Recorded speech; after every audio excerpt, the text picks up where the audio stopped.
But he insulted me first. I would never have insulted him personally if he had not insulted me first. He's basically saying you did the riffraff thing on the air when he was in front of a microphone, and that led to him walking out. That was the last thing, and that's the thing that still bothers him to this day. Last thing that was said. Yes. Yeah, and then he looked at you glaringly like he wanted to rip your head off. But why doesn't he mention the fact that he started making it personal? It's not because that makes him look silly. And we have audio of that. That's what annoys me. So anybody out there, any of the Jesse fans out there, I've got the audio's out there. It's everywhere. Just listen to it. It's everywhere. I don't care if you fucking truthers don't like. I don't care. Your fucking your angst and your anger and your rage are meaningless. Gatekeeper. Just a don't make it personal. Ooh, well, what's crossing the line for Jesse Ventura? What was it? I know he said something about your hairdo. What was it? What really pissed I don't you off? even remember. Balls. Again, he's such a nothing to me. Why would I dwell on him? The minute I left that room, he was old news. I don't even. Today, you just told me his name. I don't even know his name. And if you saw him today, okay, I'd still recognize him because I've done the show 2 or 3 times. No, but would you snarl at him? Would you intimidate the guy, or would you just give him a high five? I would simply ignore him. Would you? Simply. But the bottom line is this: who did you fucking get? I know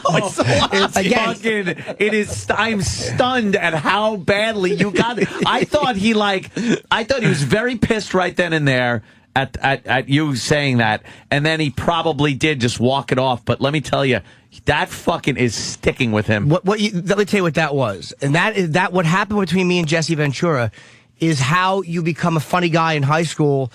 And this is why jocks leave you alone, because it's like they can beat the all day long. He could throw me through a wall. I will, no matter how sick he was. If he had brain cancer, I could never best him physically. No, and I would never try to. Nope.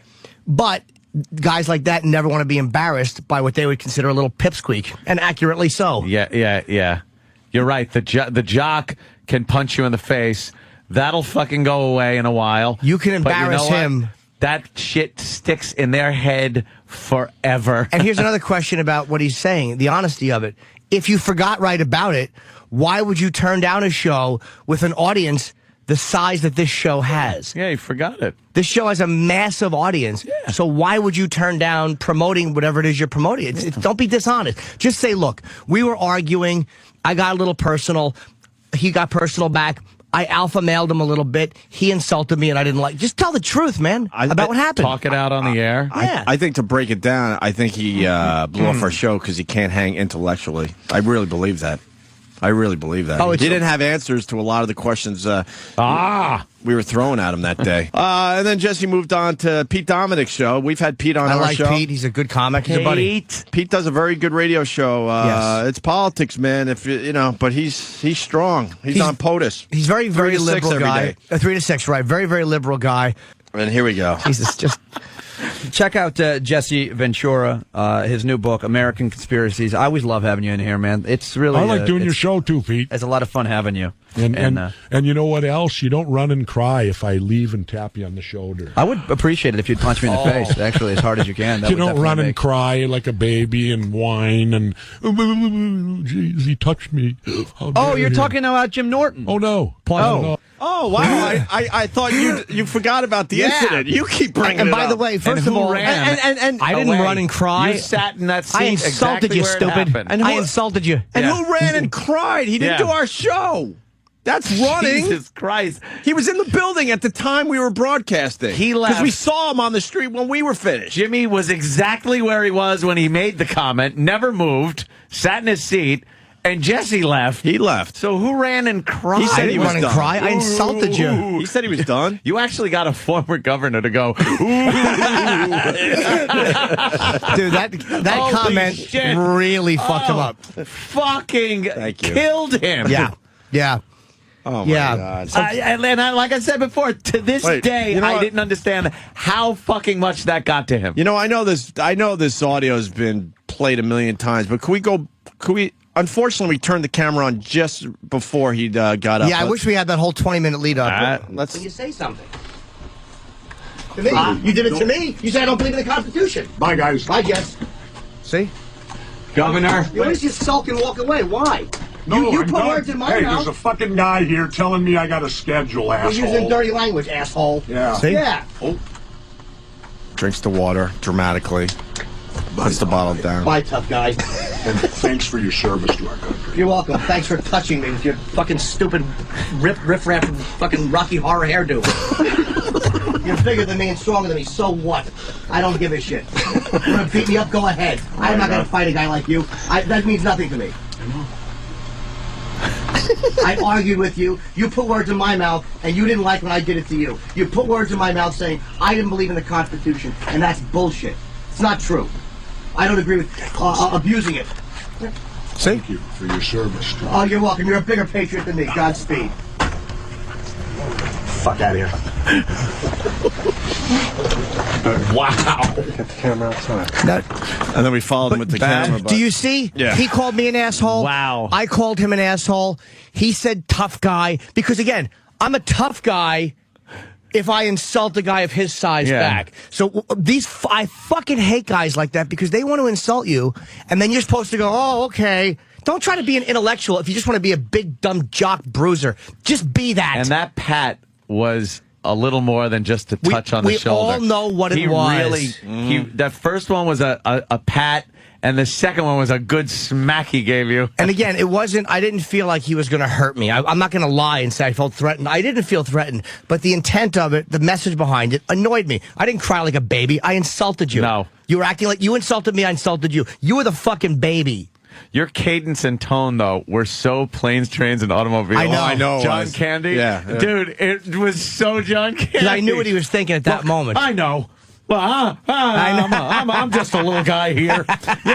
You fucking. Because I knew it was going. I know Classic. it was going through his mind. Don't just stare. We both know what you're thinking, so just say it. You just did not fucking stop. That was good. Can I point out something important? Uh-oh. No, I think that's impossible, but go ahead. Yeah, exactly. you sometimes you do it accidentally when you're pointing out things that aren't important. We're like, no, the wrong category. Look, a pinwheel. It's not important, Kenny.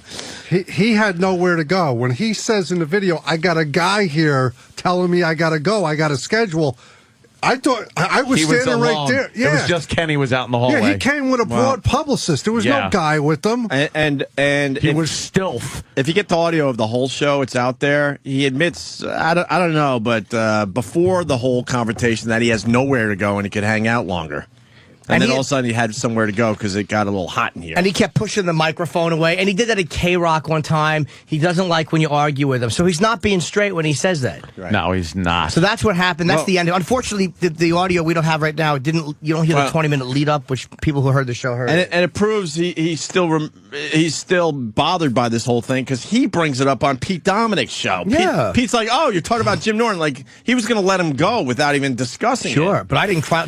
Let's be that. That's what happened. Yeah. And you're right. It was planes, trains, and automobiles. Oh, it was so much. But it was almost like in that moment, it wasn't like I'm going to stand up and let's fight you. It was like I know what you're thinking, and it annoyed me that he was thinking that. You pointed it out to him too. It annoyed me. I think he felt like, oh, what, this guy's completely onto me. He felt like naked standing there because you completely pointed out what he was thinking, what he was about. He couldn't trick you into trying to think something else. And then you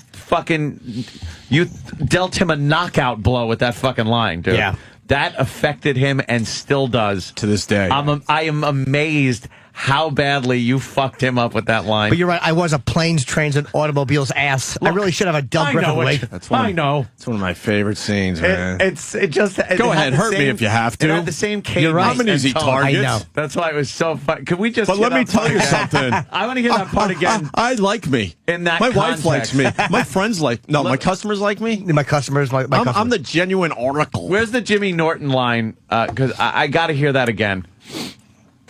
I just got to hear that one again. Let's get to the end of this this one clip here from Pete Dominick's show. You don't run and cry like a baby and whine and. Oh, you're talking about Jim Norton. Oh no. Oh, yeah. Did you not do O&A? What? I would think you would do it again. I mean, that was great. The way that that was awesome. I'm sorry. I thought that. You know, it was weird. I had you that day, and then Jim Norton came on my show that day, but we didn't really get in too far into it. But I wish you would have done that. I thought you handled that pretty well. Wow, he's like good for Pete, though, man. You should have done O&A. He's right. And then good for Pete. Ends with this. You're not going to say anything? No, he's just very lucky. Yeah. Because if he would have personally insulted me like that, which he did, I didn't mind him disagreeing. I saw you shake. I thought you were going to take him out. When he personally insulted me like that, I thought to myself, here's what I thought. I thought, you little weasel. I thought if this was back in my Navy SEAL days, I said, right now you'd have your balls tore out and they'd be shoved down your throat. Wow. That would have been... For doing that. That video went viral as it was. That would have really made it very popular. But damn. Governor Jesse Ventura. I'm civilized now, so he's very lucky. Is he? He's lucky that didn't happen. Did you ever watch his comedy? He's a great comedian. Forget about it. You don't even want to. All right. No, if that would have happened back when I was 21, he would have been in serious freaking trouble. Oh, right. You All right, again, asshole. don't try to recapture you stop it. Yeah, stop We being get dramatic. it. That was why I insulted him to begin with. Take that fucking big guy shit and fucking beat it. Wow. But that's exactly that thinking. Like, he still feels entitled because he's fucking 6'11". It's like, shut up.